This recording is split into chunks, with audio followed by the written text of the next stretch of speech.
বাংলার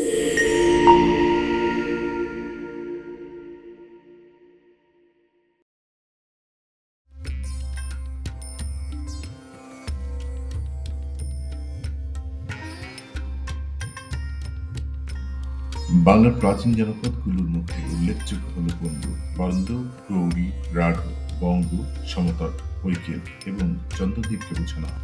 যেখানে পণ্ড ছিল সবচেয়ে প্রাচীন ও সমৃদ্ধ জনপদ। এই জনপদগুলো একত্রে বর্তমান বাংলাদেশ, পশ্চিমবঙ্গ ও পার্শ্ববর্তী অঞ্চলকে নিয়ে গঠিত হয়েছিল। প্রাচীনকালে এই জনপদগুলো এক একটি আলাদা অঞ্চল হিসেবে পরিচিত ছিল। এদের নিজস্ব সীমানা ছিল, যা সময়ের সাথে সাথে পরিবর্তিত হয়েছে। পুণ্ড্রবর্ধন ছিল প্রাচীন যুগের উত্তরবঙ্গের একটি এলাকা যেখানে পণ্ডরা বাস করত। পণ্ডরা ছিল অনার্য একটি সম্প্রদায়। এটি খ্রিস্টপূর্ব ৩য় শতাব্দী থেকে খ্রিস্টীয় ১২ পর্যন্ত একটি প্রাণবন্ত প্রশাসনিক, ধর্মীয় ও সাংস্কৃতিক কেন্দ্র ছিল, যা মৌর্য সাম্রাজ্যের সময় থেকে সেন রাজবংশের সময় পর্যন্ত।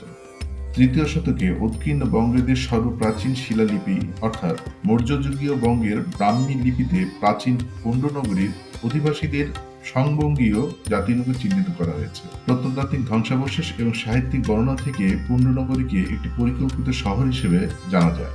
নগর প্রাচীর, সুসজ্জিত ফটক, প্রাসাদ, সাধারণগণের বসবাস, সমাবেশ হল, মন্দির, বিহার, দোকান, পুকুর, এমনকি শহরতলির মন্দির এবং বিহারগুলিও শহরটির বৈশিষ্ট্য ছিল।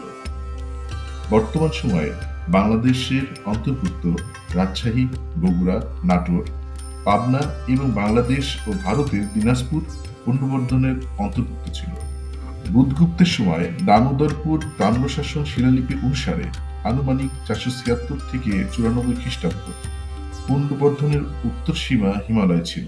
লক্ষণ সেনের পুত্র কেশব সেনের শাসনামলে তাম্রশাসন শিলালিপি অনুসারে দ্বাদশ শতাব্দীতে পুণ্ড্রবর্ধন ভূমি বিক্রমপুর পর্যন্ত এলাকা অন্তর্ভুক্ত ছিল। দক্ষিণে পুণ্ড্রবর্ধন সুন্দরবনের অঞ্চল পর্যন্ত বিস্তৃত ছিল। উল্লেখ্য, আজকের বাংলাদেশ ও পশ্চিমবঙ্গের বিভিন্ন অংশ আগেই এই জনপদগুলি হিসেবে পরিচিত ছিল। এই জনপদগুলি পরবর্তীকালে একক বাংলা ভূখণ্ডের ভিত্তি তৈরি করেছিল। নাটোর এই পুণ্ড্রবর্ধন ভূমির অন্তর্ভুক্ত ছিল।